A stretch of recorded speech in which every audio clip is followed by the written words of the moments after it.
Hello and welcome to the video. It is time for a Cars of Our Past group build update. Again, this is a replica of my first car, a 64 Impala two-door hardtop that I owned as my first car. We've been on kind of a 3-week hiatus waiting for some 3D printed parts. In the meantime, we've been working on the 50 Ford Customs group build project. But back to the 3D printed parts, what I had kind of requested was a replica of a package tray that I had done in high school for the car. Basically an oak plywood that I'd routed out a bow tie, a couple of spots for some 6x9s. But unfortunately, after the wait, it came in out of dimension.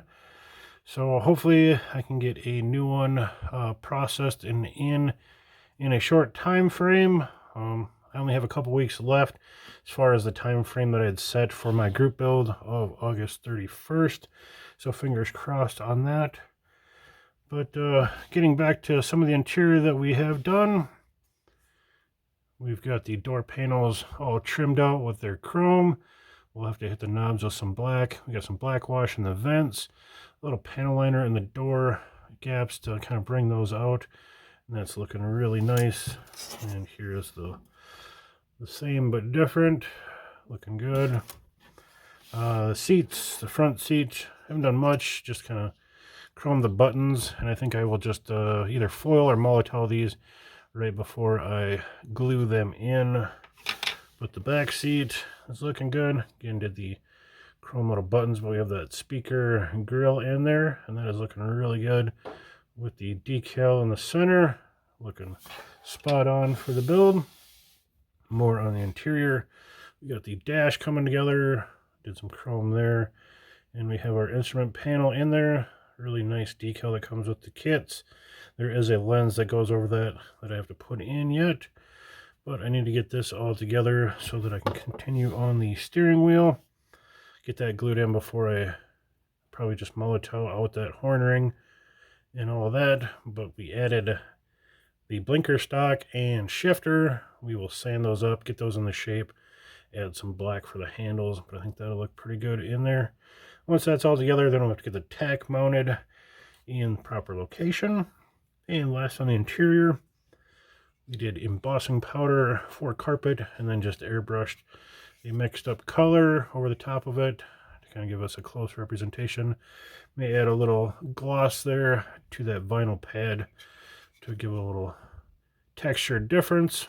But there is that, and the interior can start being assembled. The engine starting to take shape as well. We wired up the stock distributor or kit distributor as a vacuum advance. Probably plumb that as well. The interior or the intake, I really kind of fought with that. I think I painted it 4 times now, trying to get that nice oxidized aluminum look, kind of a white aluminum, if you will. I tried mixing whites and grays and silvers and pearl whites, trying to get that color to come out, and I just couldn't. Even ordered some all clad, thought would work, but if you look at that intake, it's not silver, it's kind of that whitish silver. So if any of you guys have a nice color that would work for something like that, please let me know. I've been kind of on the hunt for that for a while, because I think just some of those parts look too new in a lot of these vehicles and don't quite fit, in my opinion. But anyways, there we are. Got the transmission, transpan, exhaust manifolds. Even got the chrome timing chain cover on there. Once we get it wired, we'll add the valve covers and all the other trinkets, oil pan. I do have photo etch wire looms and kind of valve cover bolts, so look forward to that, getting that all detailed out. It probably won't be as grimy as that, as it was a kind of a fresh rebuild when I started driving the car, so I'll kind of do it somewhere in between in its life that I owned it. And onto the exterior, we have paint on the car.